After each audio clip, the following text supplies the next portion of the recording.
again sa my channel. This is Taiwan Vlog. So for this video dahil i-share ko sa inyo kung ano nga ba ang mga ugali ng matatanda dito sa Hong Kong. Bakit inaayawan ang matatanda dito sa Hong Kong? Pagkasamay kasamang matanda sa JO, ayaw na ng karamihan, lalo na pag mga ex-abroad, yung mga experience na sa matanda. So ayan, i-share ko sa inyo based sa aking experience at mga naririnig ko, mga bulong-bulungan dito So, meron akong isang kasabayan sa flight, si Ate Bibian, ayan. Isa itong rason bakit siya nag 1 month notice sa amo. Kasi bakit? Dahil yung matanda ay hindi marunong mag-English, so madalas hindi sila nagkakaintindihan hanggang dumating yung point na dinuduro-duro daw siya, sinisigawan daw siya hanggang sinaktan, something na sinaktan siya. Then ang sabi nga ni Ate Bibian noon, kung tumawag siya ng pulis pwede, pero ang inisip na lang niya is mag 1 month notice. At sabi ko naman, buti pumayag yung amo mo. Pumayag naman, siguro alam ng amo na ganun ang ugali ng matanda. Kasi parang pinagsiselosan siya dahil. Kumbaga kasi noon, nung wala pa siya, yung matanda yung nag-aalaga ng anak, may sahod yung matanda. So ngayon nung dumating siya, wala ng sahod. So sa kanya, ay parang pinag-iinitan siya. Kumbaga, pinag-iinitan siya ng matanda. So yun, nung nag 1 month notice siya, nakahanap na din naman siya ng panibagong amo. So meron din akong isang subscriber, si Dai Kimberly, ayun, nag 1 month notice na din. Isa din yung matanda sa nagpahirap sa kanya. Yun yung, alam nyo naman, pagbaguhan pa tayo, more ka ba dito, ka ba doon tayo, di ba? Then, ayun nga, sinisigawan siya lagi, lalong hindi siya natututo. Di ba? Ang hirap pag ganun. So, nag 1 month notice na din si Inday.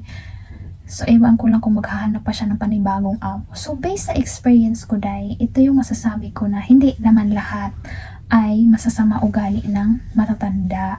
Same yan sa swertihan pa din. Mapabata man yan, alaga mo, o matanda man yan, o sa mapaamo. Swertihan pa din talaga. Kaya ipagdasal lang natin na hindi tayo mapunta sa ganong sitwasyon. Sana mapunta tayo sa tamang amo, ayan. So based sa experience ko, Day, yun din ang iniisip ko. Kasi that time, di ba nagtatanong-tanong ako nung during interview, nung pag-a-apply, bakit ayaw nila ng matanda? Kasi nga, kontrapida daw sa buhay ng mga kunyang. Yun ang sabi. So, alam nyo ba, pagkadating ko dito sa Hong Kong, di ba, diretso kami sa bahay nung parents ng amo ko kasi doon sila nakatira kahit meron silang sariling bahay. Kasi nga dahil bagong panganak, unang apo, so kailangan may alalay ako kasi first timer din ako. So kaya siguro sila lumipat sa bahay ng parents niya. So yung matandang lalaki yung lagi kong nakakasama. So ayun, mabait naman. Yun, hindi nga lang may something nga lang na nangyari. Mabait naman. Alam ko mabait silang pamilya. So, pagdating naman sa babae, kasi yun yung madalas pagdating sa lola, doon ako swerte. Kasi alam nyo ba, sa kanya ko lang narinig na, you can take a rest. Wag ka. Alam mo yun yung, kahit sa sobrang pagod mo, makarinig ka lang ng ganon. Oo, pero, kahit sinasabihan niya ako ng you can take a rest, pina-follow ko pa rin yung nakasunod.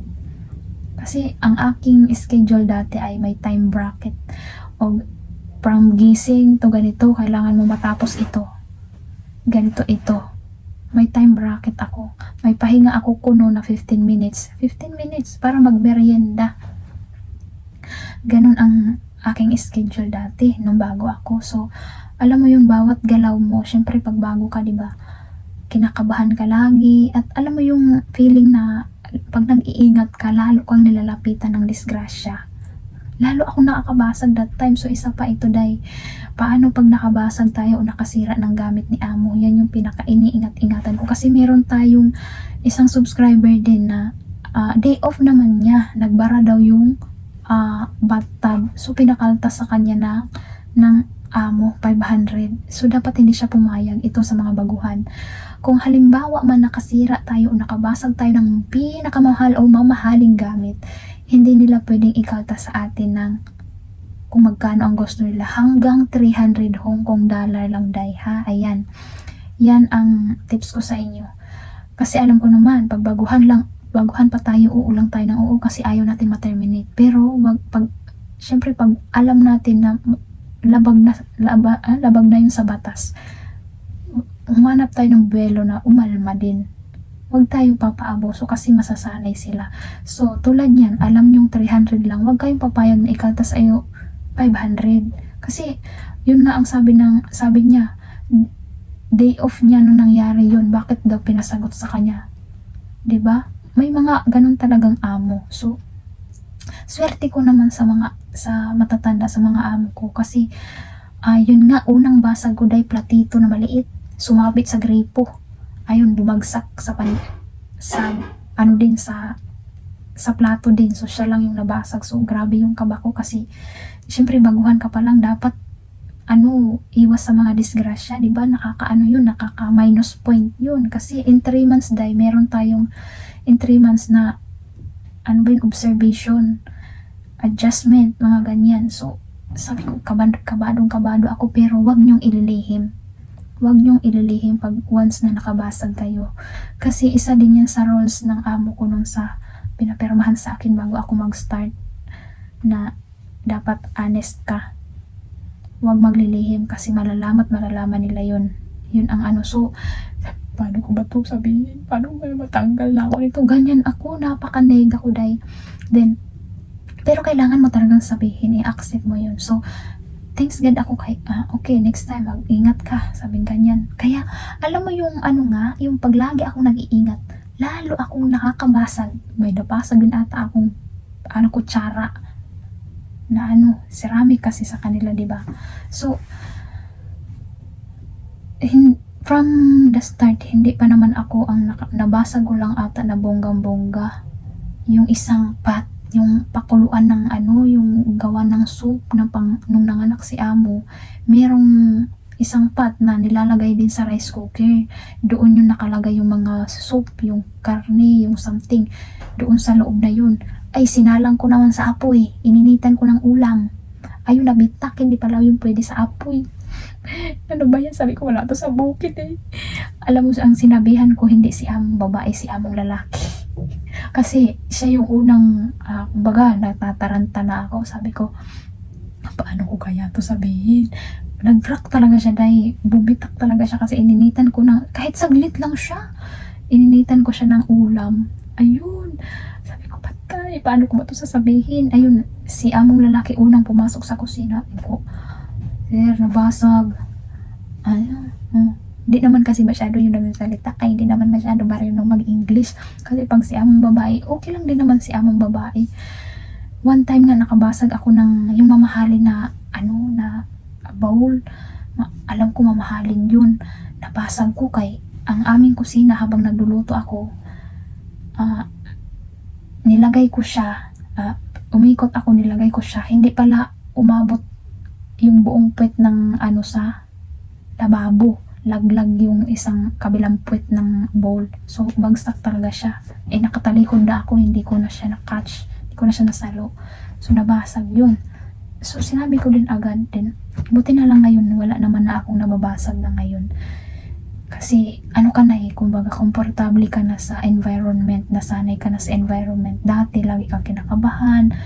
Yun nga, lalo na pag may lula ka na kontrabida, lagi ka sinisigawan, lagi kang ganun, lalo kang hindi komportable kumilos. So, based sa experience ko dahil yung lola ko ay, swerte ako kasi sa kanya ko nga naririnig yung you can take a rest, then mahilig siya pagdadalaw siya, hindi naman lagi, pero mas madalas, nagbibigay siya ng pagkain, biskwit, gatas, mga ganun, nagbibigay siya, may inaabot talaga siya sa akin. Then, pag yun nga naikwento ko sa inyo na pinapalo ako ng alaga ko, once na nakikita niya yan, nararamdaman ko na yan, mag-aabot yan, may 2 beses na ata siya na nag-abot sa akin na taga 100 din.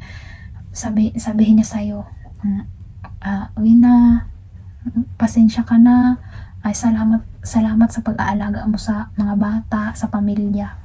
Hindi madali ang pag-aalaga sa panganay daw niyang apo. Sabi niya ganun, mahal na mahal niya yung apo niya, lalo na ngayon kay siya na yung partner ko ngayon sa pag-aalaga. Ako spoiled lalo yung kinakampihan niya Pagdating ng aamo kong babae, nagpasaway ka ba? Oh, siya nasasagot, hindi. Oh, pero nagpasaway talaga. Tinatakpan niya. Kasi magagalit yung mama niya. So, sinasabihan na niya na hindi, mama, gumagano na siya. Tinatakpan niya yung bata. So, spoiled siya. Nag-retire na kasi yung yung lolo. Kasi, yung lola ay nag-resign na din kay 60 na din siya, hindi na siya nag-work. So, yun na yung pumalit din sa sa lolo kasi mas matanda na yung lolo siya na pumalit, siya na yung partner ko ngayon lagi. So yun, hindi naman lahat ng mga matatanda dito is masasama ang ugali or kontrabida sa buhay natin, pero itong lola ko ay yun, masasabi kong swerte ako sa kanya, swerte ako sa lola ko kasi mabait, talagang mabait. Wala akong masabi, siya pa yung malaki-laki magbigay. Nung umuwi ako bakasyon, minarites ko na siya nagbigay ng 500 sa akin, pang ko daw sa anak ko. Pero yung mag-asawa, tig 100 lang. Oh, di ba? Pero okay na din, di ba? At least meron. Pero doon ako sa lola swerte. So, swertihan lang naman yan, day. Hindi naman lahat ng ng matatanda ay kontrabida ng buhay natin. So, ayun lamang for today's video, guys. So, kung nagustuhan mo ang video na to at kung may mga tanong ka pa, just comment down below. O, diba, sasagutin natin yan and base our understanding and you know that. So, kung nagustuhan mo ang video na to, don't forget to like and subscribe my channel. See you next vlog. Bye-bye.